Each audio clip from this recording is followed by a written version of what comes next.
Started on that couch, couldn't catch my breath. Rob's got the Stoke voice, Ben's coaching best. Emma joined the crew, brought balance to the mess. From zero to hero, community blessed. And we are live, that's how we start. 3 voices strong, 1 beating heart. Couch to coach, we're building art. Every step we take, we're playing our part. Keep running, that's what we do. Keep running, me and you. Keep running, through and through. Keep running, the whole crew. Keep running, dreams come true. Keep running, I'm talking to you. And we are live. And it is just the 2 of us. It's like the old days. I know. Very strange. It is weird. I was just saying, I think it's the first time we've ever done it on just me and you for months and months and months. I don't think Emma's missed any weeks. When she was in Australia, we didn't do any. When I was away, generally very consistent, unlike a training plan. She has been consistent up until Monday, which we'll come on to in a minute. Yeah, that's what we'll do is we'll review her training plan while she's here. And she's got nothing. She can't be competitive. She can't be dismissive. She can't be making an excuse. I'm only joking. We won't. That's not fair. I'm gutted for her. Yeah. What, that she's not here, or? Well, she's not here because I know how well she's done in the last week. Yeah. And I already know what grades I was giving both of you for your training in the last week. And she's going to be devastated. Because she's got an A, I'd imagine. But we'll come on to that because no spoilers. The first thing I want to say, 40 days today. 40 days until we run Manchester Marathon. Is that how many days it is? Yeah, 40 days, 40, which is quite... It feels like we were only talking about it before Christmas and we're like, oh, we've got ages yet. And now Jesus. It's like, it's just over 1 month. I'm a little bit like, I don't really know what's going to happen at Manchester yet again. It's always the same. Always the same. I get this thing. I get like a quarter of the way through a training block. My ADHD gets control of me, and I end up booking another race before I finish the race I'm on. I have got some developments in terms of my running, which we'll come on to. But yeah, 40 days. How are you feeling? Okay. Well, I'll come on to my running in a bit. I just want to address something. I will be defending Emma, so best behaviour Silito about Monday. It isn't anything to do with me. I think that's Jack Stewart. I didn't make her run fast, and it's not me who's going to be grading it. So on Monday? Yesterday? Yeah. Have you not seen what she did? Oh, we've dropped her in it. Oh. You saw, didn't you? I thought you commented. Oh. Strava. Anyway. But 40 days, I'm looking forward to it, and I know what to expect. Whereas before with other marathons, I've been a bit apprehensive, and I think closer to I will start to feel a bit of paranoia. I really do think that, because I always do feel paranoia that I won't be able to do what I'm supposed to do, that I won't be able to get around, that I'll fail and things like that. So. Have you just seen? Under the bus. Yeah. The bus, Carl. I genuinely didn't even mean to throw under the bus this time. I just do it. Bad looks of it. I just do it naturally now. She'll have a payback one next week when I probably don't do one of my runs, because I've been consistent for the last. I was texting Ben, and Ben said that I've been consistent. I've been consistent for the last 3 weeks, 4 weeks. I'm due an off day. I'm due an off week where I'm not consistent and I get a roasting off Ben on the podcast. It doesn't feel like the Couch to Coach podcast if I don't get a roasting. I'm a little bit shocked. Why?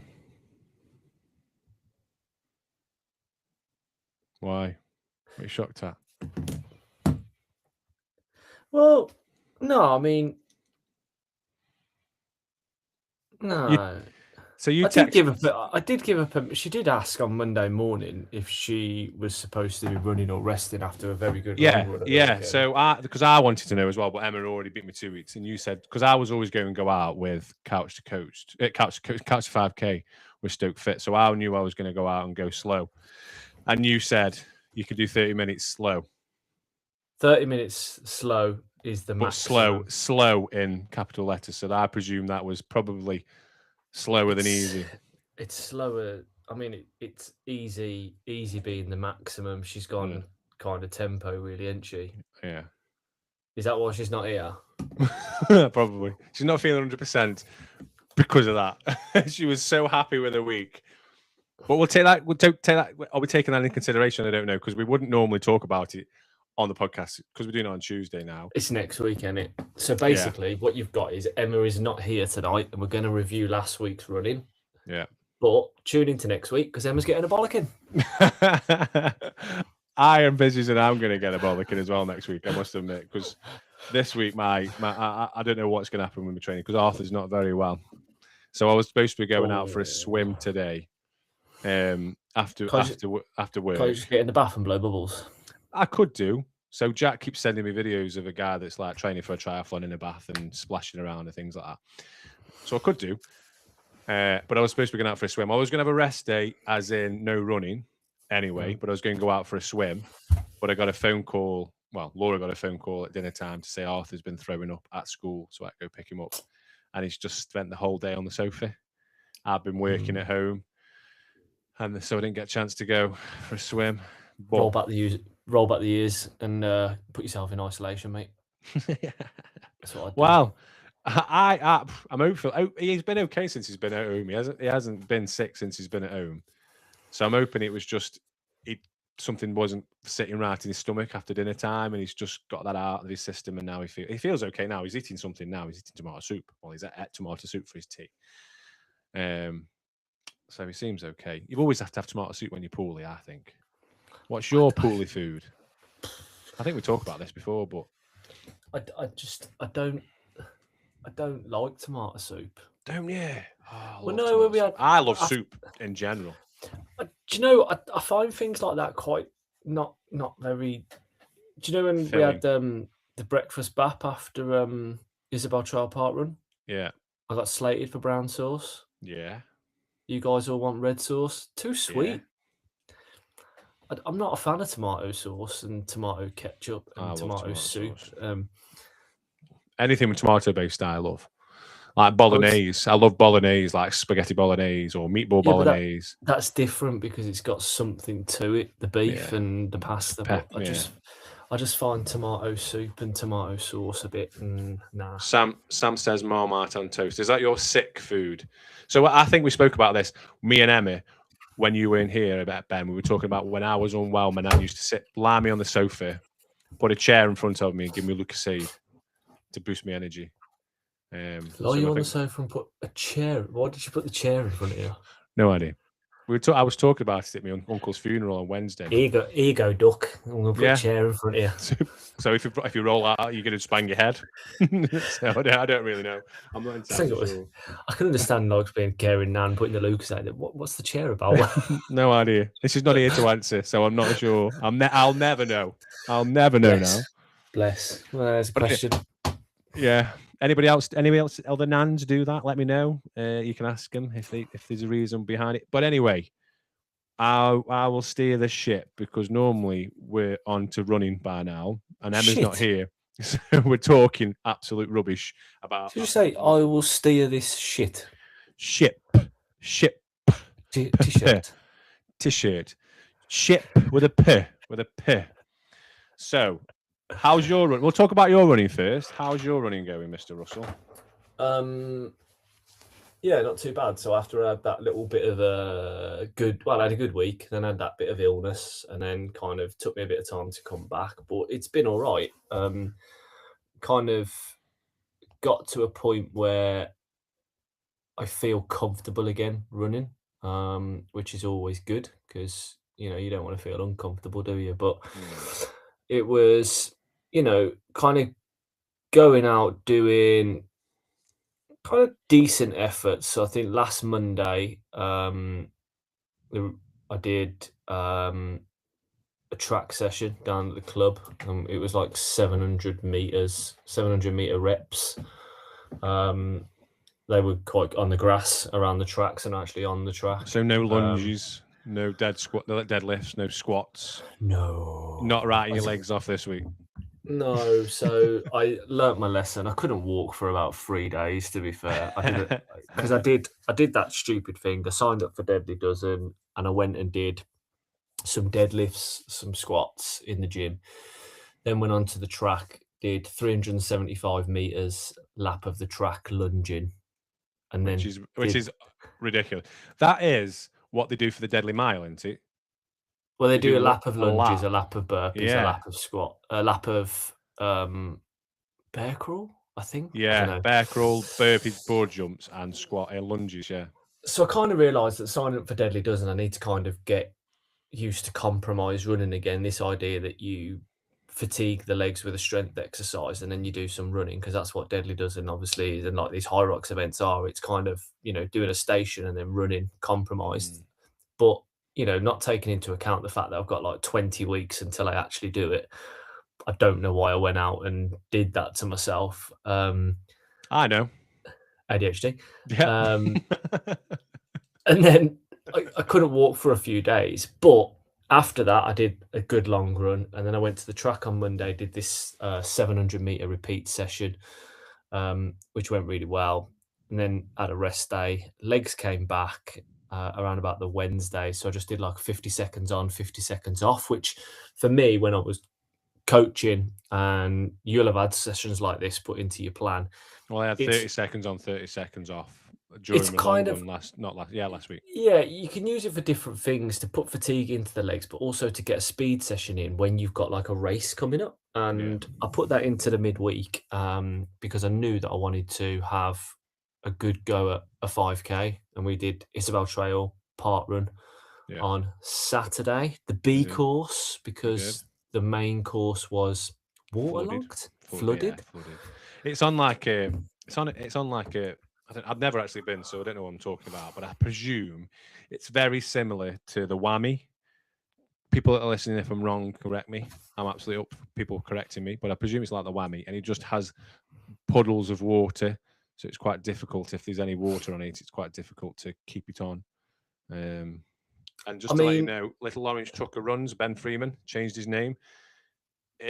She's not here because she's not feeling 100%, so she doesn't feel she can do the podcast today. That's the reason why Emma's not here, and that's fair. That's fair. She's been good, consistent, ain't she? So we did Isabel Trail part run, the B course, which I've got to say, like, as much as I enjoyed seeing you and Emma and Dan, it's quite horrific. I've done it. So I've done it twice. I've done the Isabel Trail twice. And both times it's been the B course, and I never even thought to check. I just presumed it would be on at the A course. But then as soon as I pulled up at the car park and I saw people congregating by the rugby pitches, I looked on Facebook and he said, "Yeah, due to the waterlogged A course, we're gonna have to do B." So this is the map of it. If you've never been there before, and basically what you can see is 2 rugby pitches, and you start down by the side of the rugby pitch, and you go up, across, down, as little sharp turns as it goes on this path, and then you do laps of this pitch and back, and you do this lap 4 times. You do a U-turn at the end as well on a path that's probably about 1.5 meters to 2 meters wide. So you've got people running past each other. So it's quite a challenging course. I wanted to go and do a hard effort because I haven't really done one in a while. 1850. Came out. I worked out why you came 5th and only 4th male. I worked it out. Do you know how do you know what it is? Go on. So the person who came first mustn't have logged it because it had unknown on it. So the person who won clearly didn't scan their barcode or didn't want to scan their barcode. So that's why he came 5th and 4th male. Because there was only the top 5 runners were male. So we were a bit confused at the end, weren't we? Yeah, because I mean, what confused me even more was I was doing the laps and you kind of go past the oncoming runners. So I was going past knowing I was in third, and every time I went past Emma, she kept going, fourth place. And I was like, no, Emma, there's like, no, there's two people in It's front of me. I'm difficult to third. count. It's difficult to count because you were lapping other people coming the other way as well. So it's like, are they in front of Ben or are they behind Ben? So it was quite difficult to look at who was where, to be honest with you. I could get that. But then I kind of got to the point where for the first time on like the fourth lap, I actually went past you on the same, going in the same direction. Yeah, you lapped us, yeah. And it kind of, at that point, I said to you, like, I'm cooked. Wheels have fallen off. And I dropped a place back. But overall, on quite a technical course, not the course I'd expected. 1850, very happy. Going. Yeah. My aim kind of going forward, and is now that cross country season's finished, is to try and bring my 5k time down because I want to go on to a track season with the club. And my distances on track, I think, will be anywhere from 1,500 meters, 3,000 meters, 5k, possibly the odd 10k here and there. So I really want to work on my speed. So I've actually recruited a coach at the club, and I'm going to join his group and do some sessions, potentially starting tomorrow, twice a week. The coachee. Well, I think it's one of those things as a running coach, a qualified running coach. I think, and I said to this guy in the messages I've exchanged, it's kind of like when you are a coach, you still need a coach to keep yourself accountable. And it's kind of like you become all ears and effort, and you just listen to that person and you kind of do as they tell you to do, and you trust the process, and you can always learn from a coach. Yeah. They should obviously be able to get the best out of you. And I don't think with running you could ever say, well, I'm a coach, I'm going to coach myself. It's impossible. The last coach you had, was it PGA 1C? Was it? PGC 1 at PGC. Josh. I can never get that right. PGA 1C. Pro Golf, I think. PGA. PGA Golf. But that's when I was probably at my best shape. Like, I did Manchester Half Marathon, 78 minutes, and kind of I react really well to a coach. I react really well to where someone's keeping me accountable to stuff. So I'm really excited by the prospect. I've started coaching the junior athletes down at the Halezone Athletics Club. So, you know, mini athletics is my day job, coaching the kids 1 to 8. That's the business. But I'm kind of like reigniting that passion now that I'm feeling a bit more stable mentally to do stuff. So on a Monday and a Wednesday, coaching the juniors at the club on track, it's age 12 to 15. But because that's on a Monday, I've lost my Monday session. And I used to do Thursday sessions, but I can't really be out the house 3 nights a week at the club. I'd be divorced, I think. But the coach that I've recruited, he basically does sessions on a Monday and a Wednesday before I do my coaching. So it works quite well. You could go and do it. And this is the benefit of getting involved in a running club that caters for all their runners and puts on these great sessions, and kind of pretty much every day of the week there's something on down the track and there's different coaches, so I can kind of dip in and out of these sessions. And overall, I'm excited now to have put a benchmark down of kind of a 5k time 1850, and goal one is how close is that to your PB? Well, this is it. Goal 1 is to try and get as close to my PB on the track, which was in September at 17:22. And then ideally, I want to try and break 17. I want to go below 17 minutes. And I believe that is possible. So stay consistent, keep working hard, and see what happens. Yeah, we should Louis said, need to rename the podcast Coached to Coached. Coach to Coached, I like it. Coach to Coached. A lot of people, when you speak to people, nobody gets it right anyway. People say coach to coached or couch to coached or coach to coached or whatever. So yeah, just call it whatever you want to be fair, because a lot of people do. Shall we do my running? Let's go through your running, because go on. Very impressive. Thank you. I'll say it right off the bat. So Monday, I usually go and do the couch to 5k with Stoke Fit, but last Monday I didn't because my auntie was over from Ireland. My sister invited us around for tea, and my auntie was over for my uncle's funeral. So I went out and did 45 minutes easy straight after work around my favourite part of town, around Goose Poo Knee track around Forest Park Lake. So I went around there a few times, came back, kept it really easy. Heart rate of 130, average heart rate of 137, moving time of 45 minutes, average pace of 10:42. So I was happy with that. Tuesday, we've already talked about this on last week's podcast. You said total rest. But I did ask if I could go for a swim, so I went out for a swim. Charlotte had set me a bit of a drill to do, a bit of a set. So I did 30 minutes of just continuous swimming to try and keep my pace down under 210, which I did. I did 208. I mean, I think to touch on that point, when someone is doing the level of running that you're doing, and the idea is that you have a rest, I think it's worth noting to the listeners that actually having rest, doing something like swimming, is really good. Cross training. Yeah. I think people sometimes mistake cross training for going to the gym and doing something that's putting impact into the legs. And it's kind of no. I think the maximum really for a rest day is a bike, but that's probably a static bike where you're not really putting any like intensity in. Yeah. But swimming's fine. Swimming's great. Walking's good. You're doing the right thing there. Yeah. So I enjoyed that. Really enjoyed that. Swimming is coming on. I can do bilateral breathing if I want to. I'm tending to stick to my right, but I can do bilateral now. Get in there with it. I haven't been out this week. But I'm good at breathing. Yeah. I can do it now. I can breathe properly. 38 years old and you've just learned how to breathe? 37, not 38 yet. 37. Sorry, 37. You've just learned how to breathe. Getting close to 38. But breathing while swimming is one of the things that I really struggled with, and it's really Jokes hard. Aside, tough. And I think I've nailed it. I need to get out in the open water and see how I feel in the open water, because it's probably completely different when you're absolutely freezing cold. Getting into a pool is a lot easier because you can see the bottom, whereas in an open water you can't. It's cold. There's people kicking around you. So I'll see how I go when I get in the open water. Been on the bike yet? No. I know. I need to go out and get on the bike. Putting it off. I just need to bite the bullet and just go.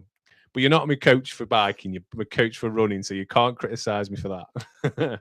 No, but it's the thing. As a coach, apart from the podcast, where it's all a bit bantery, and I'm actually away from the podcast and on it, quite supportive. When it comes to you swimming and your bike, and I don't have to be supportive at all because it's not my critical area. I can be really critical and I can take the piss all I want. There's nothing to do with me. No, which you do. And I need to get out on the bike. I am going to get out on the bike, but I'm not sure when. So Wednesday, normally I don't really do it. Normally I have a rest day on a Wednesday, but because I did it on the Tuesday, I think it was 45 minutes easy, or 30, it might have been 45 or 30 minutes easy. I can't remember. 30 minutes easy, 40 minutes easy plus strides. That's what it was. So I knew I was going to go out with Couch to 5K again on the Wednesday because it was the AGM of Stoke Fit. So I wanted to go to that. So I went out with Couch to 5K. But before that, I did 12 minutes because I knew it was going to be 28 minutes of continuous running with Couch to 5K. So I did 12 minutes beforehand, 12 minutes, 1 second. Did the 28 minutes and told Andrew Knowles, who was leading, that I'm going to go off and do my strides. So went off and did my strides straight after, as you can see there. So I think I nailed that. 40 minutes easy with strides, incorporate into the Couch to 5K. Went out for a lunch walk the day after on my Todd. Normally I go out with a couple of people from work, but there was nobody there. So I went out on my Todd and went out for a quick walk on my own. On the Thursday, so Thursday after work, went out and did the threshold cruise intervals.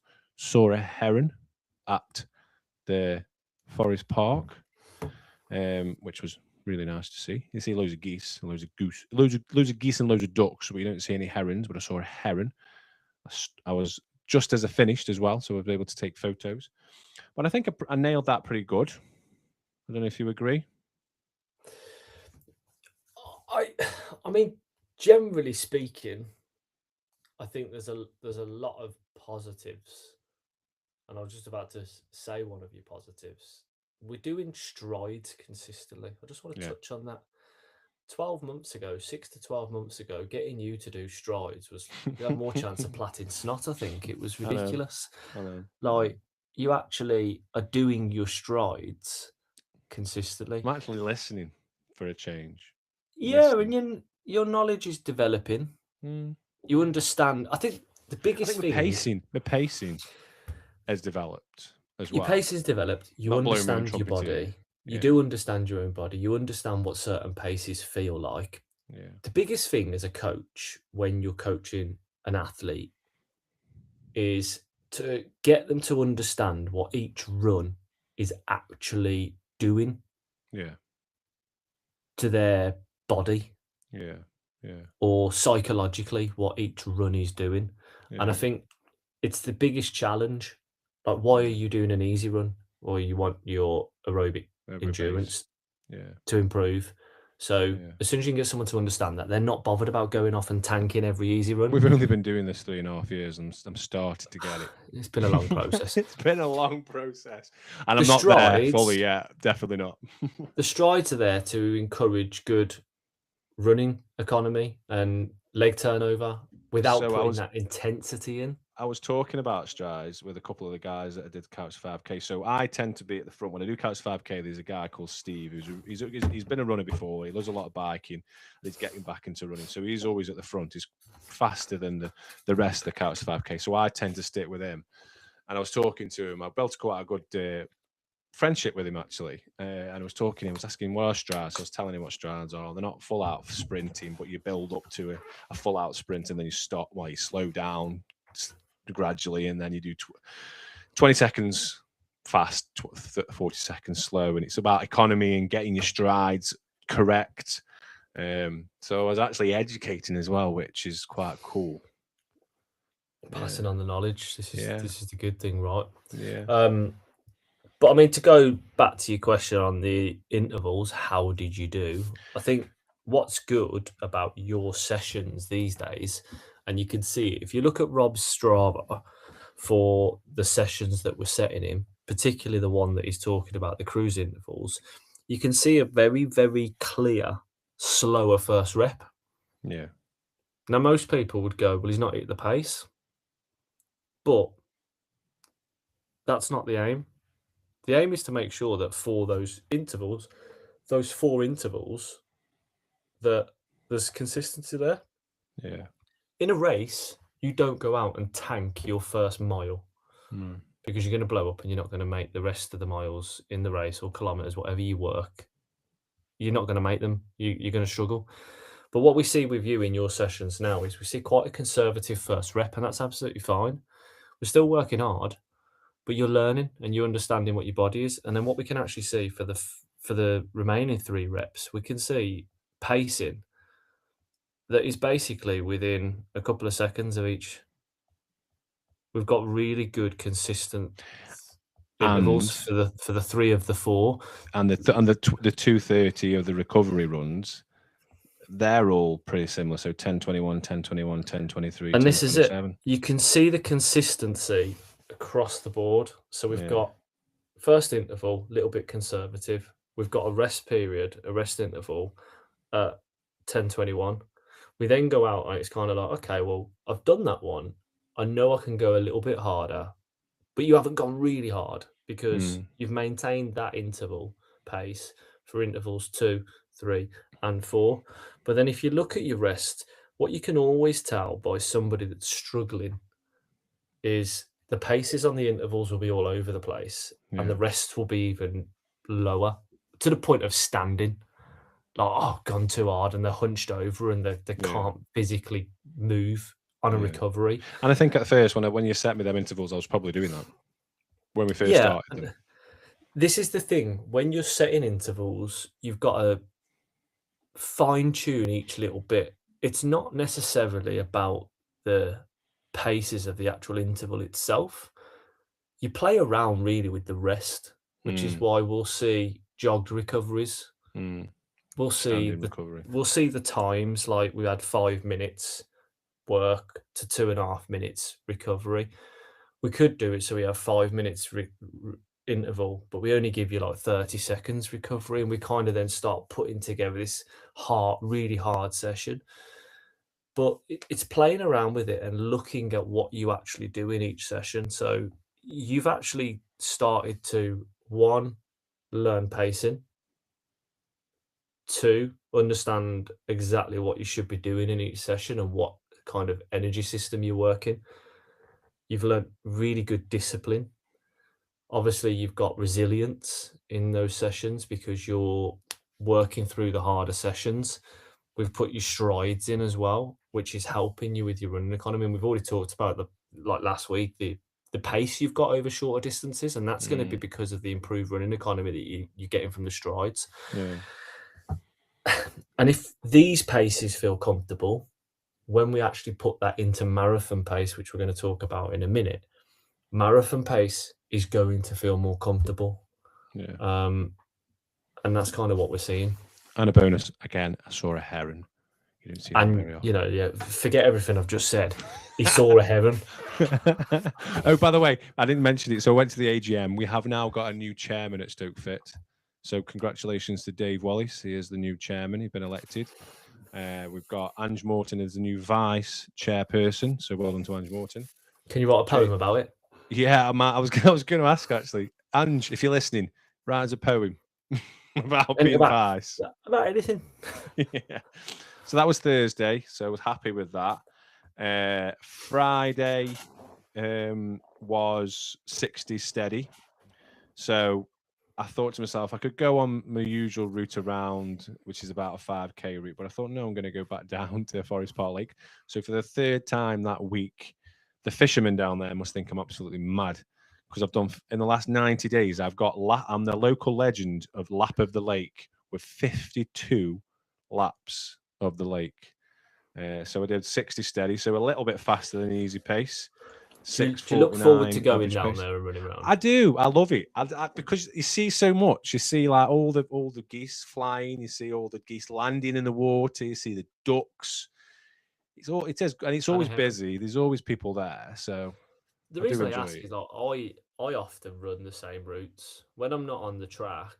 I'm running the same routes. I've got my go-to routes. If I've got 40 minutes easy or 45 minutes easy, I'll do the same thing. If I've got to go and do a session on the tarmac on the road, I haven't got access to the track, I do the same little loop around here. And I think that's the thing. I know what to expect. Exactly. I know there's a bit of an incline coming around the corner, so I know that's going to come, and I know what I need to do to keep the pace. Yeah. And I do enjoy it. There is people there, and people must get the sick of the sight of me doing laps. I get the odd comment, how many laps are you doing today, son? The people that are walking around, but I don't mind. Quite enjoy it. I mean, it is quite funny because I think your local legend of that route with 52 efforts. Yeah. Who's the nearest person? I don't actually know how to look at that. I only know I'm local legend. So there is someone behind. There is someone just behind you. I know James Mitchell that's listening. He does I think he lives quite local to that, so I know he does laps of the lake as well. And Dan Phillips was down there today. He put a comment on his run today because he's back out running. Did 7 laps of the lake for me. So I don't actually know how to find out who.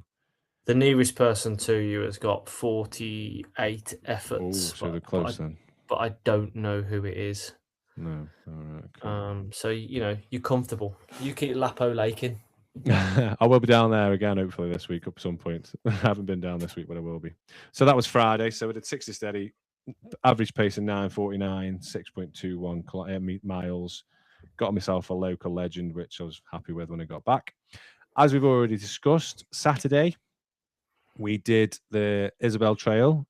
It was supposed to be 30 minutes easy, but you dropped a bombshell on the way down there that if we wanted to, we could go faster. We could do a full send if we wanted to. We weren't quite sure. Myself and Emma had a conversation.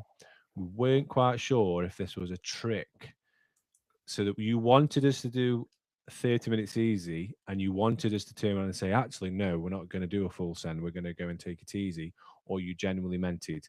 But both of us decided, because we've got 20 miles the next day, that we both take it quite easy on the day. And because it was a Route B anyway, I wasn't that fancying a full send. It wasn't really a trick. I think my thinking in it was the fact that you both are running very well. And what I basically said was, if your body's feeling like it and you want to, and obviously listening to the body is the best thing you can do, then go and have a go at it. Yeah. Because you're both kind of finding sessions quite comfortable at the moment. That's not a bad thing. No. But it's an opportunity to kind of see where you are, build a bit of confidence. And Emma, quite rightly said, she PB'd at Nantwich 10K. She didn't need the confidence. She was quite happy with that. You're running really well. I think I went out faster than easy, because I did 8:38, so that's faster than easy pace. Came 111th, but my heart rate, maximum average heart rate was 152, so it's pushing it a little bit past the easy, but it's not into threshold or anything like that. And we gradually got quicker. So first mile was 8:55, second mile was 8:36, third mile was 8:23. Well, me and Emma ran together. Dan went, I think he got a PB there, at Parkrun PB, third fastest 5K. So well done to Dan. I mean, I think what you've turned out is a classic progression run. Yeah. Which is actually, again, it is a type of workout, a progression run. Yeah.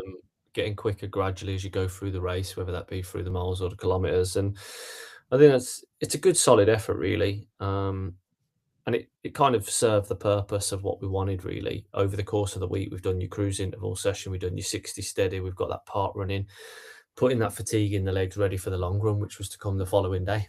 Yeah. So I did an extra little bit after to cool down, a 0.34 mile, just to make it up to 30 minutes easy. So an extra 3 minutes. Cool down? It's not a cool. It wasn't. I'm not. I didn't call it a cool down. It was just to top it up to 30 minutes, because I had 30 minutes on the plan, and I knew that we had the podcast on Tuesday. So I thought, and Emma did the same as well. Emma did the same. So both me and Emma both got it up to 30 minutes. That was on the Saturday. So on the Saturday, I got back, took the dog for a quick walk. So that's on my Strava as well. And then the big one on Sunday.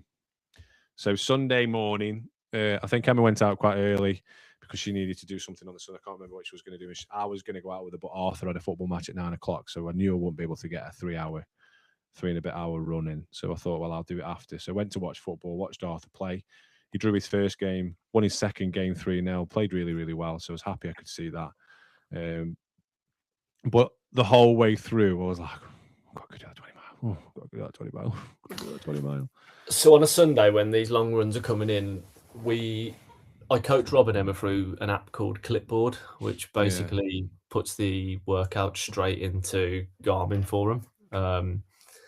And I get a notification come up, Clipboard, and I was like, oh, long run. And it was Emma. Yeah, I actually expected it to be Rob, because the previous week he went out like before I'd even got up. I was like, oh, Clipboard, Rob's been and done his. And I was like, oh, it's Emma. No, and I always have this bad feeling when you leave yours to later in the day.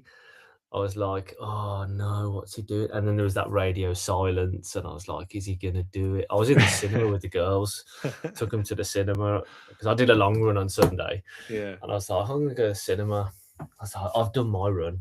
Emma's done hers. I was like, oh, come on, silly toe. You know how important this run is. You know how important it is.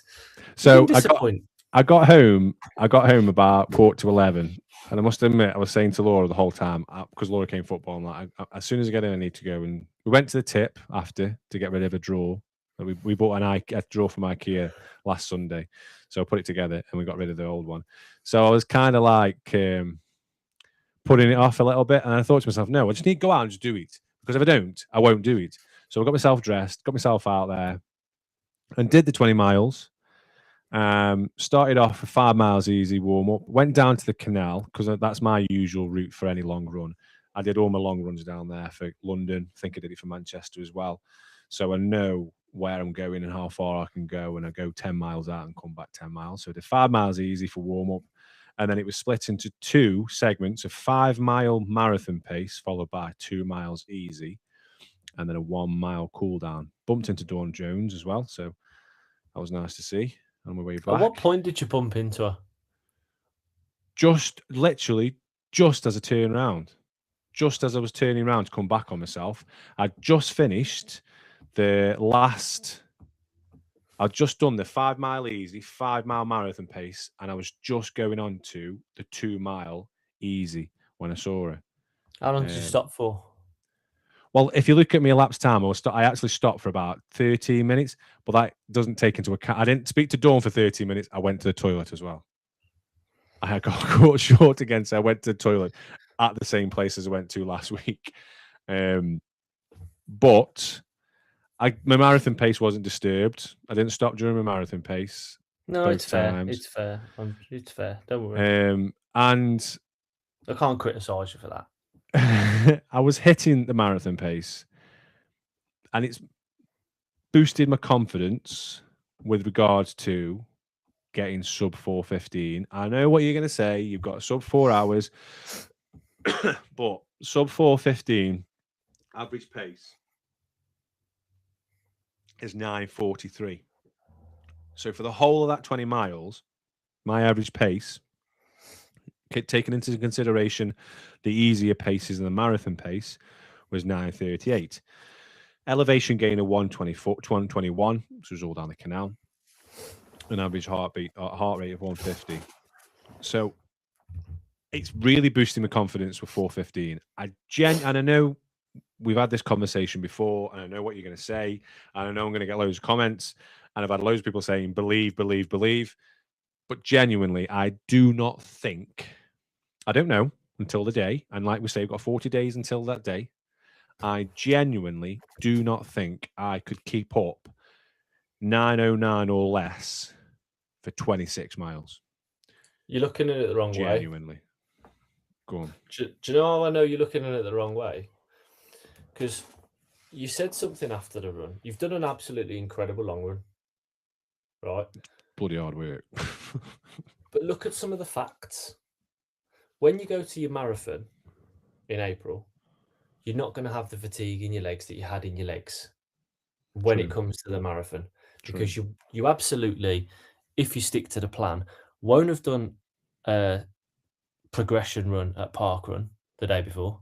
You won't have done 60 steady the day before that. You won't have done a cruise interval. You'll have had best part of 2.5 to 3 weeks tapering, and you're going to be chomping at the bit. You're going to have banked all this training, and we've still got another probably 3 to 4 weeks of quality training.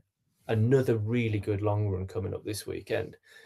The other thing that you're saying is, when you look at it, is I don't know how I can maintain that pace for 26 miles, or I can't remember exactly what you said in the message on Sunday. I'm going to find it.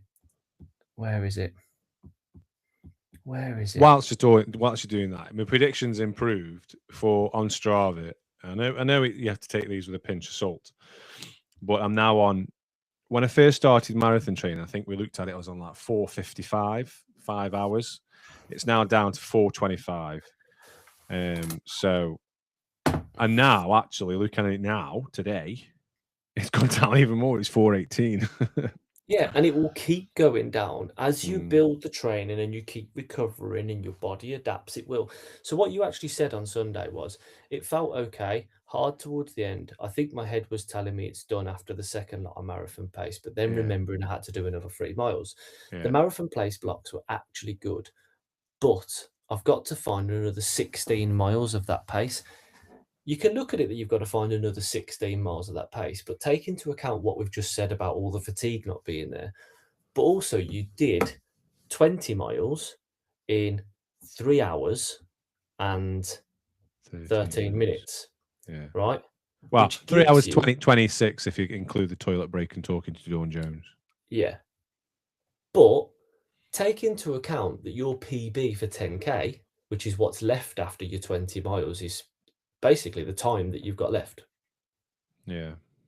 49 minutes. Yeah. So what will happen is, as we build your training, you're going to continue to get this fitness. Also, you've got to take into account on the day of a marathon, you've got the adrenaline of the crowd, you've got pacers, you've got all these things. I do genuinely think it is a case of you need to believe in yourself. And I think even if you shoot for the 4 hours, you're going to shoot for 4 hours, and even if you miss it by like 4 or 5 minutes, I've done 4:15, under 4:15. well, you'll have done ultimate you'll have goal. done 4:05. Yeah, Don't yeah, look at it as I've got under 4:15. Yeah, But this is yeah. mindset. You're looking at it as I've got under 4:15, but you're going to be closer to 4 hours if you go for 4 hours, because I genuinely believe you'll get under 4 hours. But it's kind of looking at it like that and seeing what is, we need to get that confidence in, and hopefully what's happening as we're putting these workouts in, the confidence is building. Proof's going to be in the pudding. It is. Yeah, you're right. And like you say, I did think about it that, like, obviously I've had 2 weeks worth of long runs. So I did 14.5 miles last week. I did 20 miles this week. I'll have another 20 miles this week, I presume. So my legs are going to feel fatigued, and it will be that taper will benefit me. And the fitness score on Strava is the highest it's been since 2 years ago. So I think 2 years ago it was like 90. 2 years ago? Manchester Marathon. But I've got 4:45 then. So yeah, we'll see. We'll see. My confidence is increasing. And the 3.5 hours worth of 3 hours 13 minutes of worth of running was hard work, but it didn't feel as bad as I thought it would. No, I'm not doing the Secret 20 this weekend, Ben. I don't think so. But on that point, actually, before we move on to Monday, I know Lewis Edwards is in the room. I think is in the chat. I know the Secret 20 is sold out, but I believe there are some places available for the Secret Half this Sunday. If anybody is interested, get yourself over to the South Cheshire website, find out the South Cheshire Secret Half, and also there are still places available for the next non-reserve race for NSRRA South Cheshire 10K. I've just signed up. So to replace the Crew 10K, they've got the South Cheshire 10K. So go and get yourself signed up, because that normally does, I don't think it sells out, but it gets close to selling out. So go and get yourself a place before it's too late. That is on Easter Sunday, as always. You get yourself an Easter egg.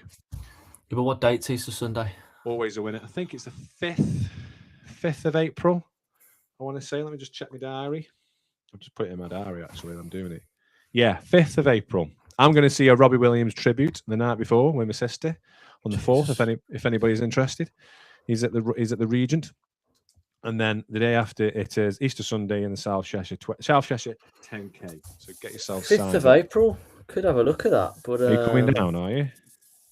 I don't know. Maybe. Good man. You should be. Should do. First NSRRA race this year. You like it as well. It's a good race. It's a new route, new PB, new route. Always a bonus. Commission.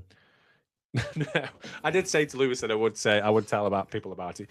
There is, before that, Cheadle 5, which is a reserve race for NSRRA.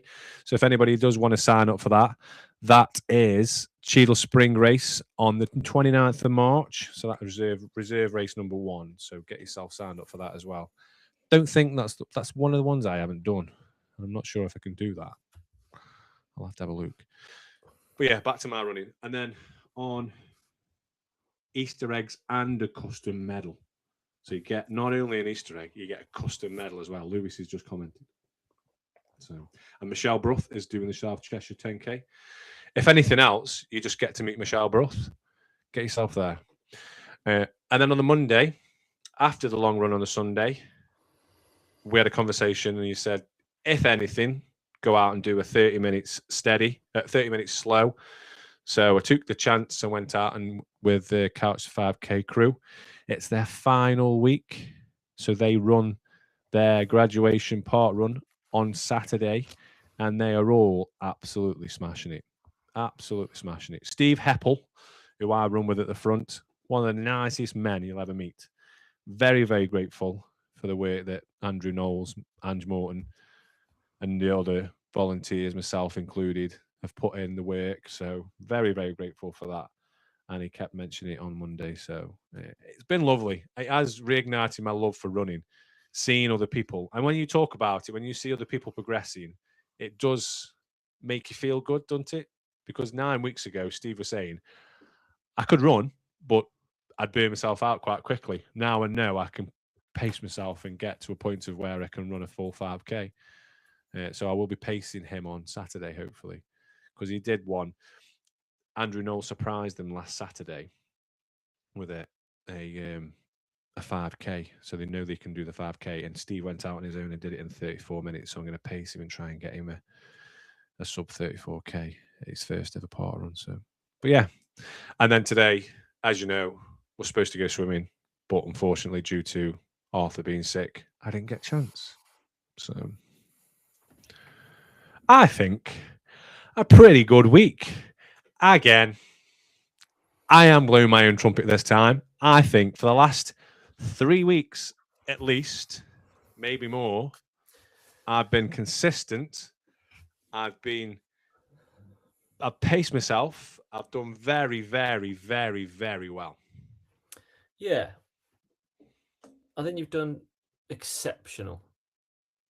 The one criticism... Oh. There's always one. No, minor. Go on. The one criticism I give you is you need to start believing in yourself, because you're putting the work in, you're doing the workouts. I'm not losing weight, bizarrely. Can't have everything, mate. I know. I am eating more, though. I must admit, I'm starving all the time. I'm starving all. I went round my sister's house on Sunday because we celebrated Mother's Day for my mum Sunday, not yesterday, day before, because she's going to Cork to Ireland next weekend, so she's not here for Mother's Day. So we had all round my sister's house. The biggest Sunday dinner ever. I had lamb and beef, all the veg, Yorkshire puddings. It was immense. I was like, yeah, I've just done 20 miles and just... Yeah, and you deserve it when you've done that, right? Yeah. I think I would just say you got to start believing in yourself, because physically you're putting the work in and you're doing the workouts, but marathon training is about not only getting the physical adaptations of the training, it's about mental strength. Yeah. But you're only going to get the mental strength if you let yourself get the mental strength. Yeah. It's like it's 50% mental, probably even more on the day of the marathon, because you've got to believe you've done the training, you've got to trust the process, you've got to focus on that, and you've got to turn up at the start line as fit and as healthy as possible and go, do you know what? I've ticked off all these workouts. I can do this. Yeah. And that's the thing. You've got to start believing in that sooner. That's the only thing I would say. Emma's not here. She's had an incredible week of running. I don't give these out lightly, so she's going to be absolutely devastated. It's an A+ for both of you. It's got to be. Got to be an A+. I'll take that. What's on the plan for this week? I want to know. What's on Sunday? Plan for this week? We are going to push. I don't know if I could do the long run on a Sunday, so I might do what Emma's doing and do it on a Saturday. I'm not 100% sure yet. I'll have to speak to Laura because I am. It's Mother's Day. That's a different. This is one of them. We're in a tricky spot. Emma's basically volunteering herself as a judge at level 7 fitness race, Conquer Fitness. It is Mother's Day. We obviously need to get the long run done because marathon training don't stop for nothing. Actually, potentially, I could do it Friday because I'm off Friday because I'm taking my mum and my stepdad to the airport. Yeah, and it doesn't really matter what day it's done. What we need in the latter parts of the week, and it's got to be the latter part of the week, so we've got to put the fatigue in the legs again, is the long run. So Friday, Saturday, or Sunday, we need to settle on the day we're doing. Or I could do bits Friday, bits Saturday, bits Sunday. and you would get an E. I've got A last week and I got A+ this week, so I'm like I say, I'm due for a crap score at some point. The plan this week, I think it's to kind of give you more fatigue in your legs. More fatigue, bloody hell. That's what it is. It's all about fatigue, soaking it up, letting it be stripped away as we get closer to the marathon. The marathon run this weekend, We're going to obviously put a session in the week as well to put that fatigue in. But the marathon run this week, what I want to be doing is the run the other week where we did the 30 seconds on, 30 seconds off was to put fatigue in your legs to then give you a blocker marathon pace. I really want to teach you about discipline this week. So we're going to start off with probably like a mile warm up. And then we're going to go straight into a big marathon block at the start of the run. Because what we need to do is to make sure that we don't go too early. Yeah. Focus on discipline. So it's teaching you pacing, but it's teaching the mental side of it. So we might put you a nice big marathon block at the start of this 20-mile run. Then what we might do is give you a nice block of easy, and then give you a really challenging bit at the end, which might be even just a little bit faster than marathon pace. Just to kind of... For how long? Secrets. Secret 20, secret half, secret So marathon training. you can expect on Clipboard to see this workout appear. But there will be a minimum of 20 miles done because we can't afford any less.